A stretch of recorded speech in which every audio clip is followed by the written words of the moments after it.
সংকটাপন্ন ৫ ব্যাংক একীভূত করে একটি ইসলামী শরিয়া ব্যাংক করার সিদ্ধান্ত নিয়েছে সরকার। প্রাথমিকভাবে ২০,০০০ কোটি টাকা অনুদান দেওয়া হবে। বৃহস্পতিবার ফরেন সার্ভিস একাডেমিতে এক সংবাদ সম্মেলনে এসব তথ্য জানান প্রধান উপদেষ্টার প্রেস সচিব শফিকুল আলম। এ সময় তিনি আরও বলেন, আমানত সুরক্ষা অধ্যাদেশের চূড়ান্ত খসড়া অনুমোদন করা হয়েছে বৈঠকে। ৫টি ঝুঁকিপূর্ণ ব্যাংক বিলুপ্ত করে একটি ইসলামী শরিয়া ভিত্তিক ব্যাংক গঠনের সিদ্ধান্ত হয়। প্রাথমিকভাবে ২০,০০০ কোটি টাকা অনুদান দেবে সরকার।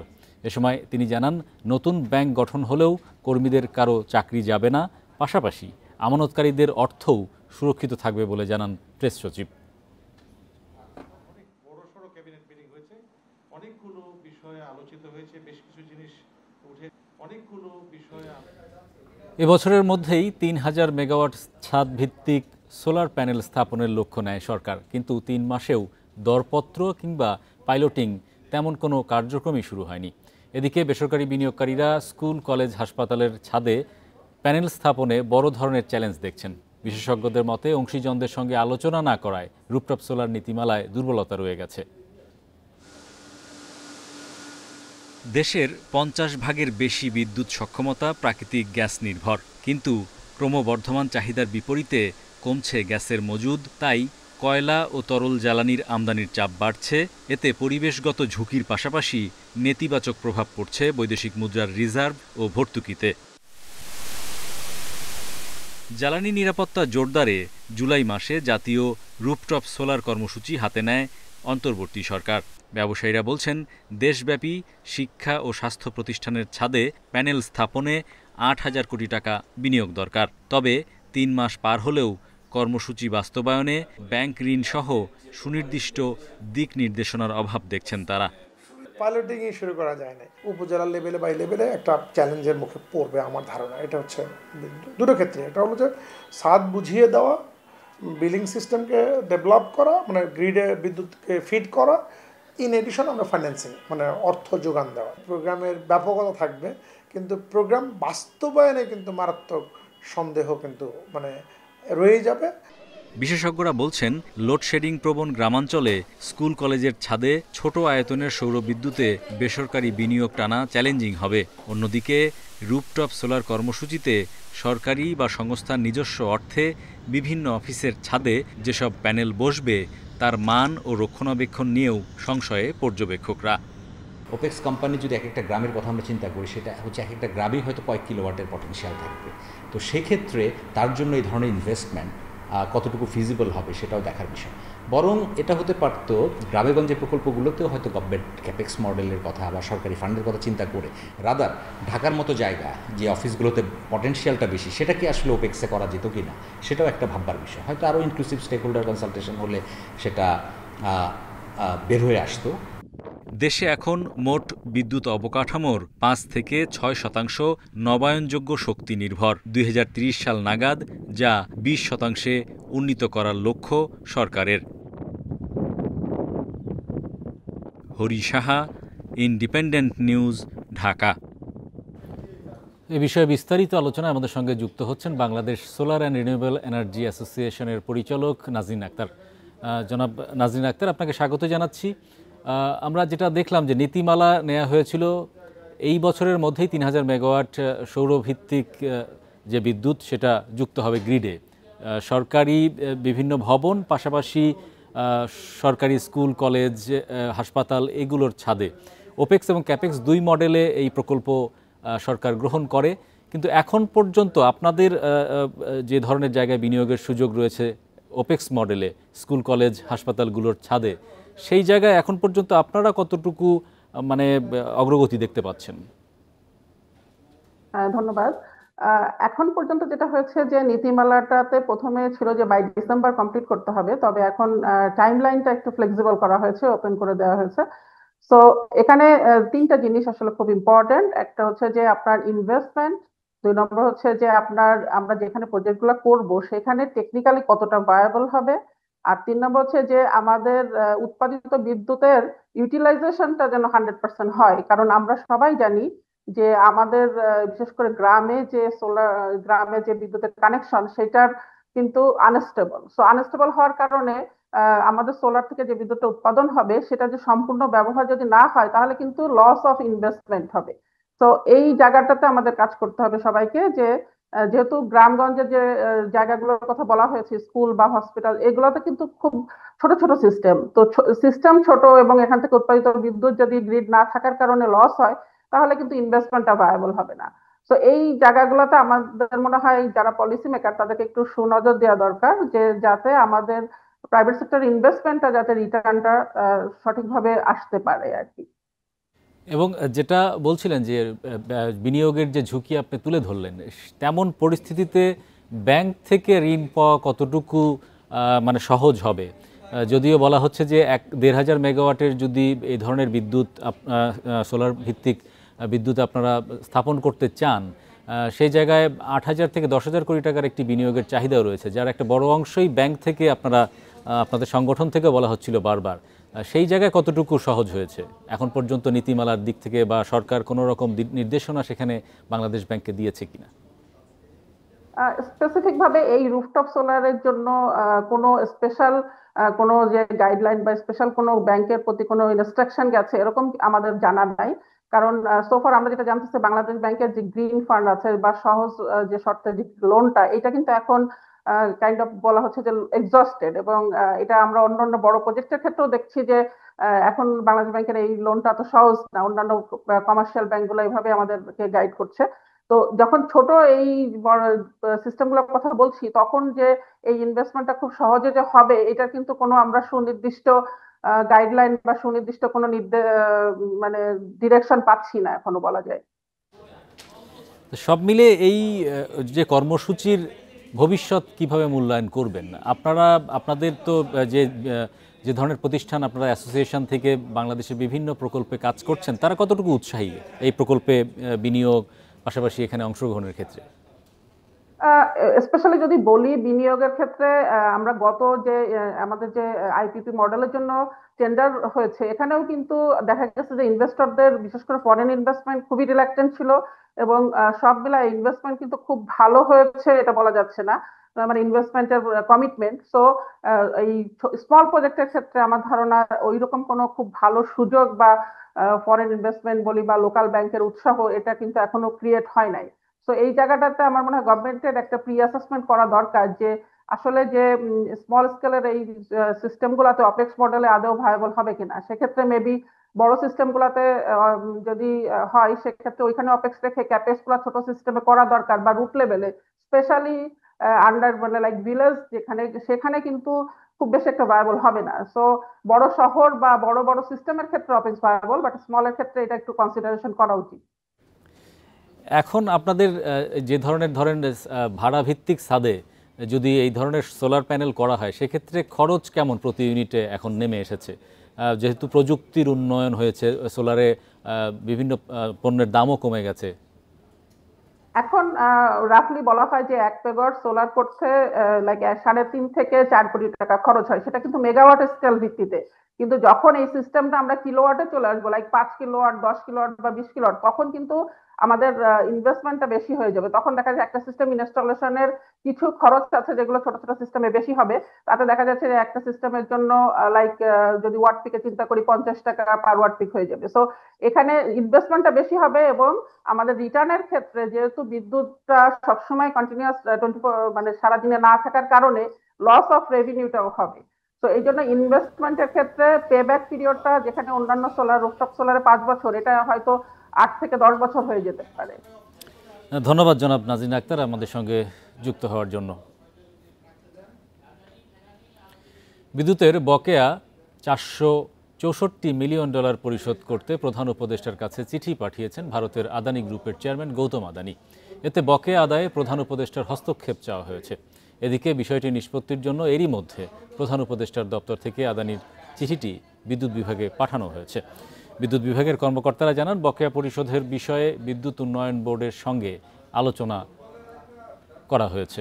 টাকা কিভাবে পরিশোধ করা হবে তা নিয়ে কাজ চলছে। গত জুলাইয়ে আদানির সব বকেয়া পরিশোধ করা হয়। এরপর নতুন করে এই পরিমাণ টাকা বকেয়া পড়েছে বলেও জানায় বিদ্যুৎ বিভাগের কর্মকর্তারা। মার্চ পর্যন্ত আদানি পাওয়ারের বকেয়া $437 মিলিয়ন গত জুনে একসঙ্গে পরিশোধ করা হয়।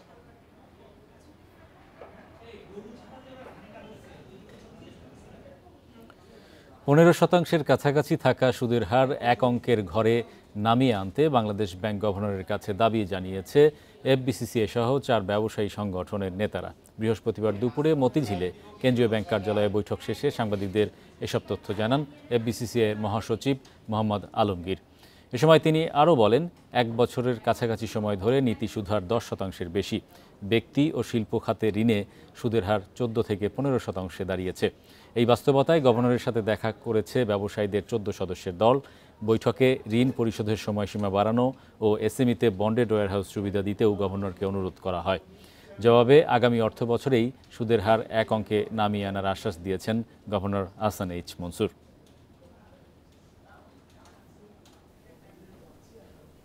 আমরা বলেছি উনি আমাদেরকে এই আশ্বাস প্রদান করেছে অতি সত্বর এটা কমে আসবে এবং আশা প্রকাশ করেছে এটা নেক্সট সিঙ্গেল ডিজিটে চলে আসবে আগামী ফিসক্যাল ইয়ারের ভিতরে। ব্যাংক যদি কোনো সমাধান করতে না পারে তাহলে ওনাদেরকে এখানে আবার আমাদেরকে কমিটি এটা দেখভাল করবে বলে আমাদেরকে নিশ্চয়তা প্রদান করে নীতি সহায়তা দিবে। এদিকে 22 বছরের মধ্যে সর্বনিম্ন স্তরে নেমে এসেছে দেশের বেসরকারি খাতে ঋণ প্রবৃদ্ধি। আগস্টে প্রবৃদ্ধি কমে দাঁড়িয়েছে 6.35%, যা গত জুলাইয়ে ছিল 6.52%। বাংলাদেশ ব্যাংকের পরিসংখ্যান অনুযায়ী 2003 সালের পর এটাই সবচেয়ে কম ঋণ প্রবৃদ্ধি। আগস্ট শেষে বেসরকারি খাতে ঋণের মোট স্থিতি দাঁড়িয়েছে 17,47,000 কোটি টাকা, যা জুলাই মাসের চেয়ে 5,000 কোটি টাকা বেশি। বিশ্লেষকরা বলছেন, রাজনৈতিক অস্থিরতা, ব্যবসায়িক অনিশ্চয়তা, উচ্চ মূল্যস্ফীতি, জ্বালানি সংকট এবং কেন্দ্রীয় ব্যাংকের কড়াকড়ি মুদ্রানীতির কারণে ঋণ নেওয়া ব্যয়বহুল হয়েছে। অন্যদিকে ব্যাংকিং খাতের সংকট এবং অর্থনৈতিক আস্থার অভাবে নতুন বিনিয়োগও হচ্ছে না, যার প্রভাব পড়েছে বেসরকারি খাতের ঋণ প্রবৃদ্ধিতে।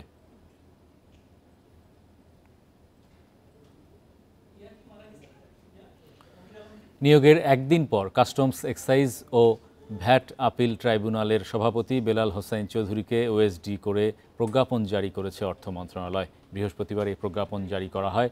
প্রজ্ঞাপনে বলা হয়, কাস্টমস, এক্সাইজ ও মূল্য সংযোজন কর আপিল ট্রাইব্যুনালের সভাপতি বেলাল হোসাইন চৌধুরীকে জাতীয় রাজস্ব বোর্ডের বিশেষ ভারপ্রাপ্ত কর্মকর্তা নিয়োগ করা হলো।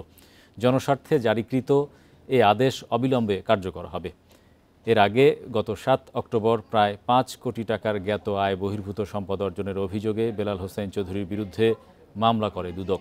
এরপর তাকে এনবিআর সদস্য থেকে বদলি করে কাস্টমস, এক্সাইজ ও মূল্য সংযোজন কর আপিল ট্রাইব্যুনালের সভাপতি হিসেবে পদায়ন করা হয়। একদিন পর আজই তাকে বিশেষ ভারপ্রাপ্ত কর্মকর্তা করে প্রজ্ঞাপন জারি করা হলো। ওষুধ বিক্রির কমিশন 12% থেকে বাড়িয়ে 25% করার দাবি জানিয়েছে বাংলাদেশ কেমিস্ট অ্যান্ড ড্রাগিস্ট সমিতি। 15 দিনের মধ্যে দাবি না মানলে দেশের 5 লাখ ফার্মেসি বন্ধ করে দেওয়ার হুঁশিয়ারি দিয়েছে সংগঠনটি। সকালে প্রেস ক্লাবে সংবাদ সম্মেলনে সংগঠনের সভাপতি জানান, উৎপাদনকারী প্রতিষ্ঠান ওষুধ বিক্রির জন্য 1940 সাল থেকে 15% কমিশন দিয়ে আসছিল। 2025 সালে তা কমিয়ে 12% করা হয়। ফার্মেসি মালিকদের দাবি, বর্তমানে বিভিন্ন ব্যয় বাড়ায় 12% কমিশন পর্যন্ত নয়। এজন্য প্রতিবেশী দেশের সাথে সমন্বয় রেখে বিক্রয় কমিশন বাড়ানোর দাবি বাংলাদেশ কেমিস্ট অ্যান্ড ড্রাগিস্ট সমিতির।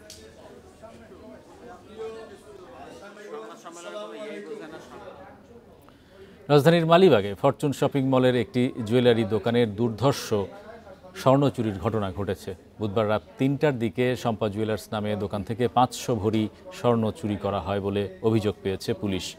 সিসিটিভির ফুটেজে দেখা যায়, চোর চক্রের 2 জন জুয়েলারি দোকানটির শাটারের তালা কেটে স্বর্ণ নিয়ে যায়। পুলিশ জানিয়েছে, ফুটেজ দেখে জড়িতদের শনাক্তের চেষ্টা চলছে। বুধবার রাত 3টা 7 মিনিটে শম্পা জুয়েলার্সের সামনে আসে বোরকা পরা 2 যুবক। প্রায় আধা ঘন্টার চেষ্টায় দোকান ভেঙে ভেতরে প্রবেশ করে। পরে স্বর্ণ নিয়ে চোরেরা 4টা 1 মিনিটে স্থান ত্যাগ করেন। ক্ষতিগ্রস্ত দোকান মালিকের দাবি, ভোরের দিকে নিরাপত্তা প্রহরী তাকে চুরির কথা জানায়। অভিযোগ করেন, মার্কেটের নিরাপত্তার দায়িত্বে থাকাদের সহযোগিতা ছাড়া চুরি সম্ভব নয়। দোকানে 400 ভরি গোল্ড আছিল, 100 ভরি প্লাস বন্ধকি সোনা আছিল, 40,000 টাকা আসলো। এসে দেখি আমার দোকানে কিচ্ছু নাই, 1 রুটি সোনাও নাই। এ ঘটনায় প্রশ্ন উঠেছে মার্কেটের নিরাপত্তা নিয়ে। দোকান মালিক সমিতির দাবি, এমন চুরির ঘটনা এবারই প্রথম। মার্কেটের কেউ জড়িত কিনা খতিয়ে দেখা হচ্ছে। আজকে আমাদের মার্কেট বন্ধ, যারা যে সকাল সকাল খুলে হইব নগ টার্গেট আসলে এরকম করে ফেলেছে। কারণ আমাদের সিসি ক্যামেরা ফুটেজ গুলো আমরা দেখতেছি, প্রশাসনের লোকজন আসতেছে, আমরা মামলা মোকদ্দমায় যাব। এরপর আমরা নিজেরাও বসে যে আমাদের সিকিউরিটি লেভেলের কোনো সমস্যা আছে কিনা এই জিনিসটা আমরা একটু আইডেন্টিফাই করতে হবে। খবর পেয়ে ঘটনাস্থলে আসে পুলিশের একাধিক ইউনিট, সংগ্রহ করা হয় বিভিন্ন আলামত। পরে রমনা বিভাগের ডিসি জানান, ফুটেজ পর্যালোচনা করে অপরাধীদের শনাক্তের চেষ্টা চলছে। মার্কেটের দোকান মালিক সমিতি ও নিরাপত্তা প্রহরীরাও নজরদারিতে রয়েছেন বলেও জানান তিনি। সর্বাত্মক চেষ্টা থাকবে আমাদের পুলিশের পক্ষ থেকে। আমরা একেবারে শতভাগ এখানে আমরা চেষ্টা করব যেন এটা ডিটেকশনটা হয় এবং যারা এর সাথে জড়িত বা কালপ্রিট যারা আছে তারা যেন আইনের আওতায় চলে আসে। এর আগে মঙ্গলবার রাজধানীর যাত্রাবাড়ির রায়হান সুপার মার্কেটের একটি দোকান থেকে 125 ভরি স্বর্ণ চুরির ঘটনা ঘটে। Adilur Rahman, Independent News, Dhaka. টাঙ্গাইল শহরের সাত্তার শপিং মলে অভিযান চালিয়েছে জাতীয় ভোক্তা অধিকার সংরক্ষণ অধিদপ্তর। এ সময় সাত্তার শপিং মলে ভেজাল কসমেটিক্স, মেয়াদোত্তীর্ণ খাদ্যপণ্য ও মূল্য তালিকা না রাখায় 1 লাখ টাকা জরিমানা করা হয়। ভবিষ্যতে এ ধরনের অপরাধে জড়িত হলে কঠোর আইনানুগ ব্যবস্থা নেওয়ার কথা জানায় ভোক্তা অধিকার সংরক্ষণ অধিদপ্তর। সাধারণ মানুষ যেন প্রতারিত না হয় তাই শপিং মলের মালিকদের সচেতন থাকার অনুরোধ জানানো হয়।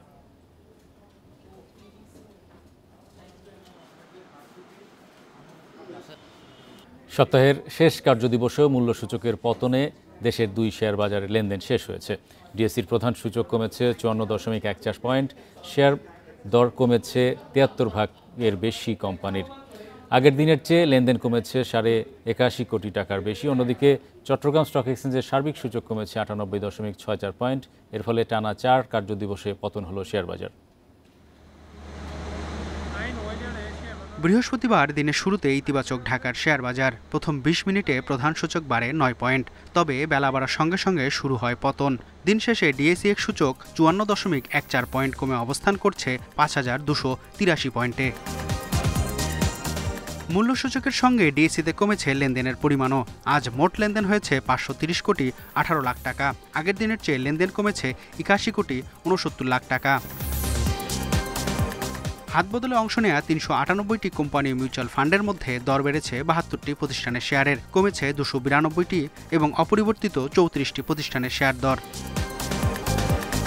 সবচেয়ে বেশি লেনদেন হওয়া প্রতিষ্ঠানের তালিকায় প্রথম ডোমিনাস স্টিল বিল্ডিং সিস্টেমস, দ্বিতীয় সিভিও পেট্রোকেমিক্যাল রিফাইনারি, তৃতীয় অবস্থানে রহিমা ফুড। শতাংশের দিক থেকে দরবৃদ্ধির তালিকায় প্রথম Rahima Food, Dominus Steel Building System দ্বিতীয়, তৃতীয় ফ্যামিলি টেক্স। অন্যদিকে চট্টগ্রাম স্টক এক্সচেঞ্জে সার্বিক সূচক 98.64 পয়েন্ট কমে অবস্থান করছে 14,947 পয়েন্টে। লেনদেন 22 কোটি 61 লাখ টাকার share. Mehedi Hasan, independent News, Dhaka.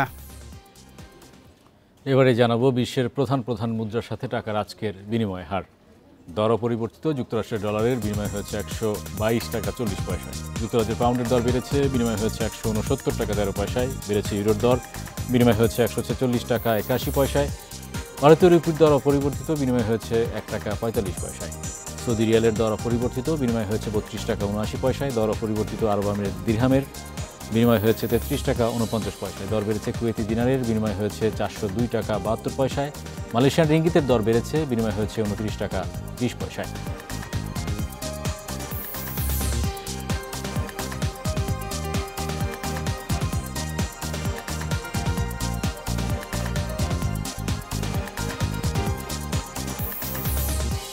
এই ছিল আজকের অর্থনীতি সারাদিনে। ইন্ডিপেন্ডেন্ট টেলিভিশনের সব খবর জানতে চোখ রাখুন ফেসবুক, ইউটিউব এবং এক্সে। আমন্ত্রণ আমাদের পরের আয়োজনে।